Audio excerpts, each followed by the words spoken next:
So we were doing chemical kinetics, हम लोग chemical kinetics कर रहे थे और ऑर्डर एंड मॉलिक्युलरिटी का जो रिलेशन था लास्ट टाइम हमने देखा था ऑर्डर रेट जो है रेट किस पे डिपेंडेंट है, तो हमने देखा था rate is directly proportional to the concentration of reactant raise to its order. Okay, ये हमने देखा था, उसको हम रेट लॉ बोले थे।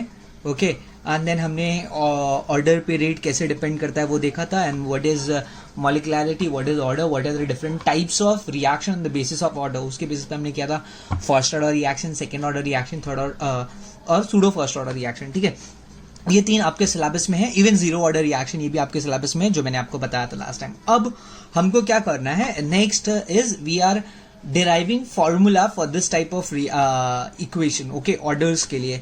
ओके, तो जो फॉर्मूला हम डिराइव करने वाले हैं, या तो हम न्यूमेरिकल करने के लिए उसको बोलते हैं इंटीग्रेटेड रेट लॉ।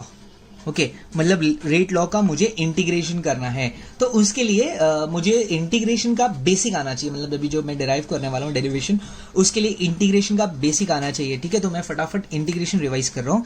जब आप इंटीग्रेशन करते हो, इंटीग्रेशन यानी मैथ्स में वो सांप जैसा साइन बनता है। ओके, सो इंटीग्रेशन जब आप करते हो, like for example if I do integration of x raise to n dx, okay, तो यहाँ पे जो डी के साथ जो x है ना, what ever is this x, okay, D के साथ जो भी बंदा है, डी के साथ जो भी बंदा है उसको हम बोलते हैं वेरिएबल, उसको हम बोलते हैं वेरिएबल। ओके, और जो बाद में ये जो है, ओके, तो यहाँ पे क्योंकि x है, यहाँ पे भी x वाला टर्म है, तो ये x वेरिएबल होगा।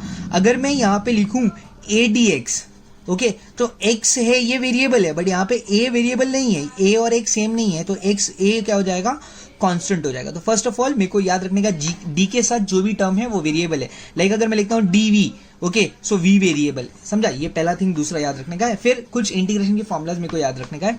Integration of 1/x dx is log x, ठीक है, ये हमको मालूम है। Integration of 1/x dx is log x। Integration of k dx is equal to kx, okay, where k is a constant, k कोई भी constant होगा, कांस्टेंट का इंटीग्रेशन कांस्टेंट होता है। ठीक है, सो ये इतना मुझे याद रखना है, this I have to keep at the back of my mind when I am deriving this. दूसरी बात, मैथ्स में जब आप log x लिखते हो, मैथमेटिक्स में जब आप log x लिखते हो, when you right log x, you right log x like that only. आप उसको कुछ करने वाले नहीं हो, उससे आप फॉर्मूला उसको आप सब्स्टिट्यूट करने वाले नहीं हो, ऐसे ही छोड़ दे रहे हो। ठीक है, बट केमिस्ट्री में आपको एक लॉग बुक दिया जाता है, फिजिक्स में आपको एक लॉग बुक दिया जाता है, जिसमें से आपको वैल्यू निकालना रहता है। ठीक है, वो जो लॉग बुक है ना, उसमें log टू द बेस 10 का वैल्यू दिया रहता है। वो log ऑफ 2 इतना है, log ऑफ 3 इतना है, वो log टू द बेस 10 दिया रहता है। बट ये जो log x आप मैथ्स में लिखते हो, एक्चुअली ये log to the base e है। ठीक है, तो क्योंकि मैथ्स में वो log टू द बेस 10 नहीं निकालना पड़ता, इसलिए आप log x लिख के छोड़ दे तो कंफ्यूजन नहीं होता है। बट केमिस्ट्री में अगर आप log लिख के छोड़ दोगे तो प्रॉब्लम होगा, मतलब मेरे को कंफ्यूजन होगा कि log e है कि log टू द बेस 10 है। ठीक है, तो इसके लिए जहां जहां हम लोग मैथ्स में log x लिखते थे, वहां पे ये log to the base e को हम लोग ln लिखेंगे, नेचुरल log लिखेंगे। So when I write ln it is ultimately you have to understand कि वो log to the base e है। और अगर मैं log लिखता हूं, सिर्फ log लिखता हूं, तो वो log टू द बेस 10 है। ठीक है, और हमको log टू द बेस 10 में जो भी रहेगा ना आंसर, उसको रखना है। ठीक है, तो मुझे कन्वर्जन याद रखना पड़ेगा। ln, okay, log to the base e को अगर 2.303 से मल्टीप्लाई करेगा तो मुझे मिलेगा log टू द बेस 10। ठीक है, क्योंकि मेरा जो भी आंसर आएगा उसको मुझे ये लॉग बुक में देख के निकालना पड़ता है। ठीक है, तो मेरे फॉर्मूला में मेरे को log टू द बेस 10 रखना है।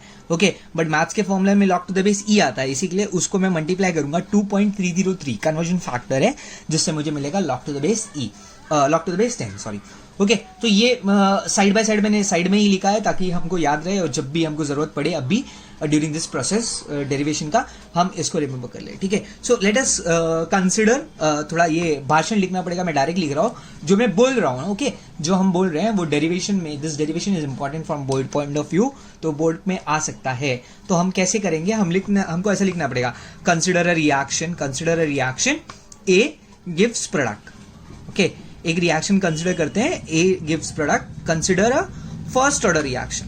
ओके, तो मैं कंसिडर कर रहा हूं एक फर्स्ट ऑर्डर रिएक्शन जिसमें A is giving me product से लेना देना नहीं है, because rate is directly proportional to reactant raise to the order. Okay, तो अकॉर्डिंग टू रेट लॉ मुझे मालूम है R is equal to concentration of A raise to 1, because order 1 है, ये अकॉर्डिंग टू रेट लॉ है। And very first lecture में मैंने rate expression भी किया था।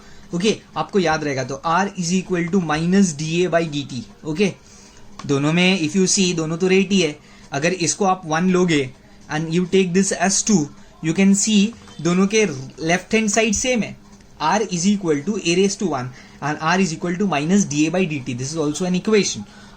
ओके तो दोनों राइट है, तो हम इसको ऐसे भी लिख सकते हैं that a is equal to, अच्छा k भी बाकी है भाई, r is equal to k a raised to i। Okay so this is k a is equal to minus D A by D T. ये हो गया मेरा, मैंने दोनों को इक्वेशन इक्वेट कर दिया, that is from 1 and 2 I get this, from 1 and 2 मेरे को ये मिलता है। ठीक है तो ये हो गया मेरा इतना। ओके अभी मुझे इंटीग्रेट करना है, मुझे क्या करना है, इंटीग्रेट करना है। तो मैं क्या करूंगा, I am integrating both side, integrating both side. Okay but integrate करने के पहले जब भी आप इंटीग्रेट करोगे ना, before integrating both the side, okay you have to separate the variable, separate the variable. अच्छा क्या होता है वेरिएबल, देख मैंने बोला था d के साथ जो भी बंदा रहेगा वो वेरिएबल है, d के साथ x है तो x वेरिएबल है, d के साथ v है तो v वेरिएबल है। वैसे यहां पे देखो d के साथ a है तो ये एक वेरिएबल हो गया, a एक वेरिएबल हो गया, और यहाँ पे d के साथ t भी है तो t भी एक वेरिएबल हो गया। दो वेरिएबल एक साइड नहीं रख सकते, अगर आप ध्यान से देखो dA अपॉन dt है। ओके सो d के साथ a भी एक वेरिएबल हो गया और d के साथ t भी एक वेरिएबल हो गया। ठीक है तो एक वेरिएबल को आप उस साइड भेज दोगे, so I will rearrange the variable. So on rearranging या separating the variable what I get is d, और वेरिएबल डिनोमिनेटर में न्यूमरेटर में रहेगा हमेशा। ओके आपके फॉर्मूला में x नीचे जा सकता है बट dx हमेशा न्यूमरेटर में ही रहता है। ओके सो ये हो जाएगा k dt is equal to minus D A upon A. Okay वो a देख a वेरिएबल था तो a वाला टर्म इधर लेके आया और वो dt को उधर भेज दिया मैंने। ठीक है अभी इंटीग्रेट कर रहे हैं ना। इंटीग्रेशन भी दो टाइप का होता है, एक इंटीग्रेशन विथ लिमिट और एक होता है इंटीग्रेशन विदाउट लिमिट। ओके आपने 11th स्टैंडर्ड में अगर इंटीग्रेशन किया रहेगा तो आप जो आंसर था, जैसे integration of 1 upon x dx आप लिखते थे log x plus c। Okay ये c का मतलब है कि ये इंटीग्रेशन कैसे भी जा सकता है। Now let us understand what is integration. Okay ये लाइन है, लाइन पे छोटे पॉइंट है, अगर एक पॉइंट का वैल्यू x है ना तो ये पूरे लाइन का वैल्यू कितना रहेगा, so it will be given by integration of x dx। समझा। बट अभी ऐसा भी हो सकता है ये लाइन तो अनलिमिटेड है, कहीं तक भी जा सकती है, बट मैं बोलता हूं मेरे को यहां से लेके यहां तक का ही इंटीग्रेशन चाहिए, मतलब यहां से लेके यहां तक का x का जो वैल्यू है टोटल पूरा मिला के x कितना होगा वो। सो ये एक लिमिट हो गया, मतलब मैं यहां से लेके यहां तक बोला तब ये सी नहीं आएगा। ओके ये है, ये इसको बोलेंगे लोअर लिमिट, यहां से चालू होगा, और इसको हम बोलेंगे अपर लिमिट, यहां पे खत्म होगा। ठीक है यहां से लेके यहां तक। ठीक है so I am integrating with limit. Okay so let us set the limit. Limit क्या होगा तो मुझे मालूम है जब टाइम 0 होता है, ओके तो कॉन्सेंट्रेशन क्या होता है, याद है इनिशियल कॉन्सेंट्रेशन को हमने ए नॉट बोला था। A naught, what is A naught, initial concentration, जब टाइम क्या होगा 0 होगा। ओके एंड या तो मैं ऐसे बोल सकता हूं initially okay A is equal to A naught. Okay जब time t is equal to 0 and A is equal to A naught. Okay and after some time t, after some time t, a will be equal to, concentration of a will be equal to at। okay what is at, concentration। at क्या है, concentration of a at time t, और a not क्या है, initial concentration, आपने reaction चालू किया है वो। ठीक है तो वो हो जाएगा। ठीक है सो इस साइड वेरिएबल है t और इस साइड वेरिएबल है a। Now integrating with limit. ठीक है तो मैं ऐसे लिख सकता हूं इसको, integration of k dt is equal to integration of minus dA by a। Okay which is as good as 1 upon x dx। ठीक है 1 अपॉन a dA वैसा हो गया वो, बट यहाँ पे इंटीग्रेशन लगाना पड़ेगा मुझे, लिमिट लगाना पड़ेगा। टाइम कब से स्टार्ट हुआ, 0 सेकेंड से लेके t सेकेंड तक। ओके और कॉन्सेंट्रेशन, इनिशियल कॉन्सेंट्रेशन था a नॉट से लेके at तक। ठीक है अब जब ये लिमिट होता है ना, तुमको मालूम है लॉग में हमने मालूम किया ऐसे, if I write log x upon y is equal to minus log y upon x। Log के आगे अगर माइनस साइन का वैल्यू डालोगे तो ये जो डिनोमिनेटर है वो न्यूमरेटर बन जाता है, न्यूमरेटर है वो डिनोमिनेटर बनता है, मतलब लिमिट उल्टा हो जाता है। सिमिलरली डेफिनेट इंटीग्रेशन में अगर आपको माइनस साइन को खाना है तो लिमिट को पलटना पड़ेगा। ओके, तो मैं यहाँ पे माइनस साइन को गायब करने के लिए मैं लिमिट को पलटता हूँ। Okay, so what I get is यहाँ पे एज इट इज रहेगा 0 से लेके t तक। यहाँ पे माइनस साइन मेरे को गायब नहीं करना है, k छोटा है, रिमेंबर दैट। ओके, यहाँ पे मैंने लिमिट को पलट दिया at से लेके a0 तक। ठीक है, तो ये हो जाएगा 1/a dA, माइनस साइन को गायब करने के लिए जस्ट मैं किया। ठीक है, अभी let us put the answer. What is integration of k dx?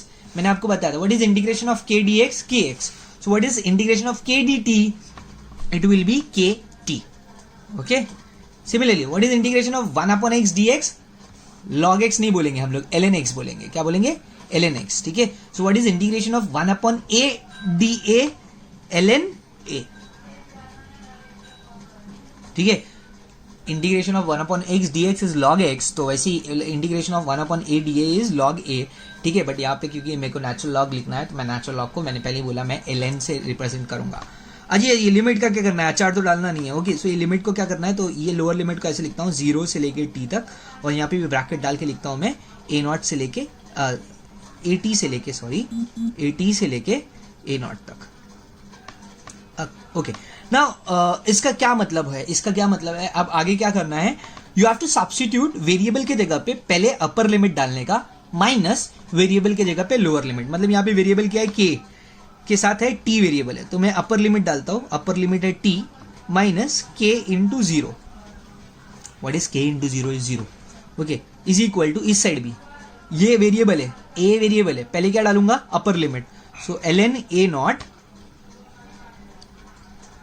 Minus lower limit ln at। मतलब अगर यहां पे तुमको ऐसा है ना, यहां पे ऐसा लिखा है जैसे x स्क्वायर है और अपर लिमिट लोअर लिमिट है 1 और अपर लिमिट है 2, तो आप कैसे करोगे इसको? पहले x की जगह पे 2 डालोगे तो 2 स्क्वायर माइनस 1 स्क्वायर, इसका आंसर फिर आप कैलकुलेट करोगे, तो वैसे यहाँ पे ये आ जाएगा। ओके, इधर आया मेरा। सो यहाँ पे kt minus k into 0। What is k into 0 is 0, तो इस साइड मेरा kt आ जाएगा फिक्स। ओके, मैं पीछे लिखने वाला हूं इसको, इस साइड मेरा kt आ जाएगा। But tell me what is log a minus log b? So हमको याद है log a minus log b is log a by b, right? So अब मेरा फॉर्मूला ऐसा हो जाएगा, इस साइड रहेगा kt इज इक्वल टू, उस साइड kt बचा था मेरा, इस साइड रहेगा kt is equal to log a0 by at। log a minus b is log a by b। Okay, sorry, log नहीं होगा यहाँ पे, ln होगा। ठीक है, और याद है मैंने बोला था ln को मुझे किस में कन्वर्ट करना पड़ेगा? log टू द बेस 10 में कन्वर्ट करना पड़ेगा। तो मैं क्या करूंगा, kt is equal to 2.303 log, अब वो आ गया log। ठीक है, मैंने उसको कन्वर्ट कर दिया a0 by at। Okay, now another thing is, अभी मैं इसको k को उधर भेज दूंगा तो मेरा अभी फाइनल इक्वेशन रहेगा t इज इक्वल टू, या तो t को उधर भेज दूंगा तो मेरा फाइनल इक्वेशन आएगा k is equal to 2.303 upon t log a0 by at। Okay, this formula is known as integrated rate law for first order reaction. Okay, this is known as integrated rate law for first order reaction. हमको ये अच्छे से याद रखने का है। Okay, तो ये फॉर्मूला हो गया integrated rate law for first order reaction, where k तो अपना रेट कांस्टेंट था वैसे ही जैसे था पहले, T is time in second, A naught. Okay, A naught is taken as initial concentration, A naught को हम इनिशियल कॉन्सेंट्रेशन बोलते हैं और ए टी को हम फाइनल कॉन्सेंट्रेशन बोलते हैं।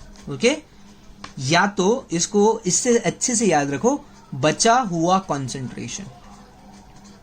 ओके, बचा हुआ कॉन्सेंट्रेशन क्यों बोल रहा हूं? मतलब कभी कभी ना लोग कंफ्यूज हो जाते हैं। जैसे फॉर एग्जांपल मैं बोलता हूं, if 20% of the reactant decomposes, if अगर 20% रिएक्टेंट का डीकम्पोज हो गया तो इनिशियल तो 100% रहेगा और फाइनल कितना रहेगा? तो लोग बोलते हैं 20%, नहीं 20% डीकम्पोज हो गया तो बचा कितना? 80%। समझ में आ रहा है? तो वैसे ही आपको लेना पड़ेगा, मतलब जो 80 है that is final concentration is actually बचा हुआ कॉन्सेंट्रेशन, कितना बचा after time T. Okay, so this is integrated rate law for first order reaction. इसके बेसिस पे न्यूमेरिकल्स आता है, आपको इसके बेसिस वाला न्यूमेरिकल सॉल्व करना है। ठीक है, फिर नहीं आया तो we can discuss that. This is the अभी जैसे इंटीग्रेटेड डिराइव करते हैं उसके बाद आता है half life. Okay, this is another topic inside this derivation only. Separate topic भी है बट उससे ही कनेक्टेड है. Half life of first order reaction. अच्छा, before coming to half life of first order reaction, first of all we should know what is half life. Half life क्या होता है? नहीं, हाफ लाइफ मतलब आधी जिंदगी, ठीक है, that is okay, but what is actually half life in chemistry? Okay, so simple भाषा में अगर मैं बताऊं तो हर एक रेडियो एक्टिव एलिमेंट का, हर एक रेडियो एक्टिव एलिमेंट का जो रेडिएशन एमिट करता है, every radio active elements has a half life. Okay, तो जैसे फॉर एग्जांपल मेरे को मालूम है फ्रांचियम है, तो फ्रांचियम का हाफ लाइफ 21 मिनट है. ठीक है, तो फ्रांचियम का हाफ लाइफ 21 मिनट है. मतलब अगर मैं 100 किलो फ्रांचियम लेके तुम्हारे सामने रख दूंगा, अगर मैं 100 किलो फ्रांचियम लेके तुम्हारे सामने रख दूंगा तो अगले 21 मिनट में वो हो जाएगा 50 किलो, क्योंकि उसका हाफ लाइफ कितना है? 21 मिनट्स. तो 21 मिनट्स में वो अपने इनिशियल कॉन्सेंट्रेशन का आधा हो जाएगा. ठीक है, उसके बाद में वो 50 किलो जो है ना, वो अगले 21 मिनट में 25 किलो हो जाएगा. फिर जो 25 किलो है वो अगले 21 मिनट में 12.5 किलो हो जाएगा.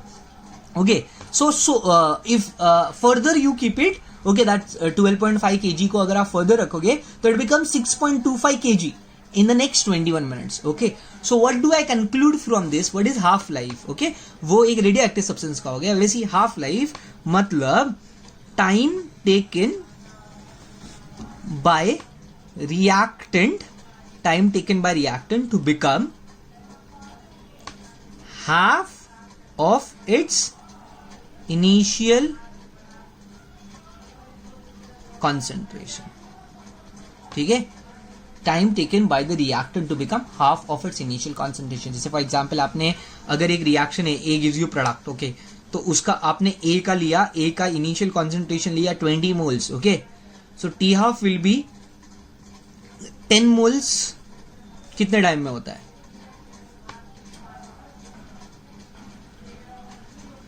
मतलब जितने टाइम में वो 10 मोल्स बनेगा ना, 20 मोल से कितना बनेगा? 10 मोल्स बनेगा, वो उसका टी हाफ हो जाएगा. टी हाफ मतलब हाफ लाइफ. हाफ लाइफ को टी हाफ से डिनोट करते हैं. ठीक है, तो इन शॉर्ट, अच्छा, what is A naught initial concentration, what is A T final concentration, that is concentration at time T. Okay, बचा हुआ concentration. So half life of first order reaction फिर से डिराइव करते हैं हम लोग, अभी डिराइव करना है. ठीक है, when time is T, okay, when time is t, okay, concentration is at. ठीक है,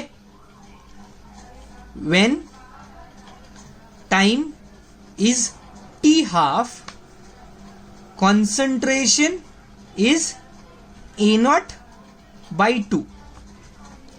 काई को अभी तो बोला, just now we said that at half life the concentration becomes half of its initial concentration. Okay, तो वो क्या हो जाएगा? टी हाफ पे क्या हो जाएगा? कॉन्सेंट्रेशन क्या है? ए नॉट बाई 2. ओके, जो भी आपका ए नॉट का वैल्यू होगा उसका divide by 2, that is your concentration. Okay, so that is concentration. ये हो गया मेरा. तो अभी मैं सब्स्टिट्यूट कर रहा हूँ, इस वाले इक्वेशन में सब्स्टिट्यूट कर रहा हूँ. So according to integrated first law, T is equal to 2.303, okay, upon K log A naught by 80 की जगह पे मैं क्या लिखूंगा? यहाँ पे मैं लिखूंगा अगर टी हाफ, तो यहाँ पे क्या लिखूंगा मैं? A T half. And what is A T half? A naught by 2. So your T half is equal to 2.303 upon K log A naught upon A naught by 2. A naught upon A naught by 2. Okay, so A naught cancel होगा, 2 पर जाएगा and log 2 का value होता है 0.3010. Okay, so log 2 is equal to 0.3010. Okay, तो अभी क्या हो जाएगा? T half is equal to 2.303 upon K into 0.3010. Okay, and what is 2.303 into 3010? तो उसको हम लोग मल्टीप्लाई करेंगे तो मेरा फाइनल इक्वेशन आएगा T half is equal to 0.693 upon K. Okay, ये जो इक्वेशन मिला ये है equation for half life of a first order reaction. Equation for half life of a first order reaction. So this is equation for half life of a first order reaction. ठीक है, तो अब इस basis इस पे कैसे question पूछेगा? तो डायरेक्ट क्वेश्चन पूछ सकता है what is half life and derive the equation for half life of first order reaction. Okay, तो अगेन आपको पहले वो हाफ लाइफ क्या है वो बताना पड़ेगा, फिर बाद में डिराइव करके रखना पड़ेगा. इसी चीज को दूसरे जैसा क्वेश्चन भी पूछ सकते हैं, घुमा के पूछ सकते हो. घुमा के कैसे पूछेंगे, तो देखें आक्स. ओके, क्या पूछेंगे, देख मैं लिख रहा हूं. देखें आक्स, show that half life of first order reaction is independent of its initial concentration. क्या बोला? Show that the half life of a first order reaction is independent of its initial concentration. अच्छा, इसका मतलब क्या? अच्छा, हाफ लाइफ का अभी formula क्या था? T half is equal to 0.693 upon K. यहां पे कॉन्सेंट्रेशन वाला कोई भी टर्म दिख रहा है क्या? कॉन्सेंट्रेशन वाला कोई भी टर्म दिख रहा है क्या? नहीं दिख रहा है. सिंपल सी बात है. मतलब टी हाफ सिर्फ के पे डिपेंड करता है, ए पे डिपेंड ही नहीं करता, मतलब कॉन्सेंट्रेशन पे डिपेंड ही नहीं करता. तो उसमें क्या करना है आपको ना, फिर से वो पूरा डेरिवेशन करना पड़ेगा. मतलब आपको लिखना पड़ेगा हाफ लाइफ क्या है, फिर फर्स्ट ऑर्डर रिएक्शन के लिए हाफ लाइफ का ये फॉर्मूला आएगा. ये फॉर्मूला लिखने के बाद, लास्ट फॉर्मूला लिखने के बाद आपको लिखना है, since in the above formula there is no term of initial concentration, hence we can conclude that half life of first order reaction is independent of its initial concentration. मतलब ऊपर दिए गए फॉर्मूला में इनिशियल कॉन्सेंट्रेशन का कोई भी term नहीं है. इसके लिए हाफ लाइफ, इसके लिए प्रूव होता है कि half life of first order reaction is independent of its initial concentration. Okay, so ये हो गया half life of first order reaction and integrated rate law of first order reaction. अभी next जो हमको है वैसा ये सेम चीज जीरो ऑर्डर के लिए भी है. ठीक है, अब फर्स्ट ऑर्डर वाला किया तो जीरो ऑर्डर वाला इजी हो जाता है, बिकॉज इंटीग्रेशन वगैरह वगैरह वो समझ में आता है हमको. तो ठीक है, तो जीरो ऑर्डर रिएक्शन के लिए फिर से वही लिखेगा, consider reaction zero order reaction which gives you A से प्रोडक्ट देता है. Okay, zero order reaction. तो उसके लिए according to rate law R will be equal to what, K into A raise to zero. Because why zero, because zero order reaction है ना भाई, तो ए रेस टू जीरो. अच्छा, anything raise to zero is 1, तो इसको मैं ऐसे लिख सकता हूं, are is equal to K, this is 1. Okay, and according to rate expression R is equal to minus D A by D T. ये पहले से ही ऐसा है. ठीक है, इसको कुछ बदलाव नहीं होगा, ऑर्डर वाला टर्म कुछ है ही नहीं. ठीक है, so this is 1, this is 2. Again 1 and 2 को इक्वेट करेगा, because left hand side same है, मैं इक्वेट कर सकता हूँ. I can write K is equal to minus D A by D T.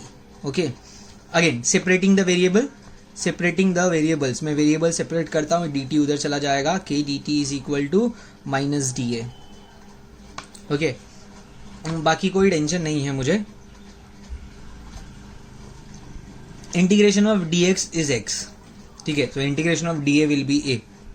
अभी इंटीग्रेटिंग विथ लिमिट्स. ओके, तो integrating with limits, मैं वापस लिमिट नहीं लिख रहा हूँ क्योंकि तुमको मालूम है क्या है लिमिट था. टाइम 0 से लेके t तक जाएगा, कॉन्सेंट्रेशन ए नॉट से लेके ए टी तक जाएगा. सो टाइम 0 से लेके t तक गया, इस साइड आ जाएगा के डी टी, उस साइड आ जाएगा ए नॉट से ए टी तक.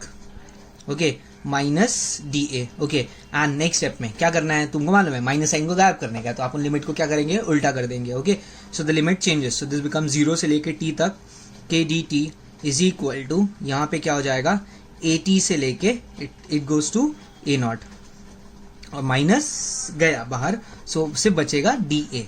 ओके, अब फॉर्मूला का वैल्यू निकाल दो. So what is integration of K D T, so it is K T. Okay, इस साइड अगर लिमिट निकालेंगे तो भी मुझे मालूम है के टी ही बचने वाला है. ठीक है, और इस साइड क्या रहेगा, इट इज डी ए का इंटीग्रेशन हो जाएगा ए. ठीक है, क्या है लिमिट, ए टी से लेके ए नॉट तक. ठीक है, तो इसको मैं ऐसे ही रखता हूँ, late us substitute the value. तो यहाँ पे क्या हो जाएगा, it is A T minus A not, sorry A not upper limit minus A T.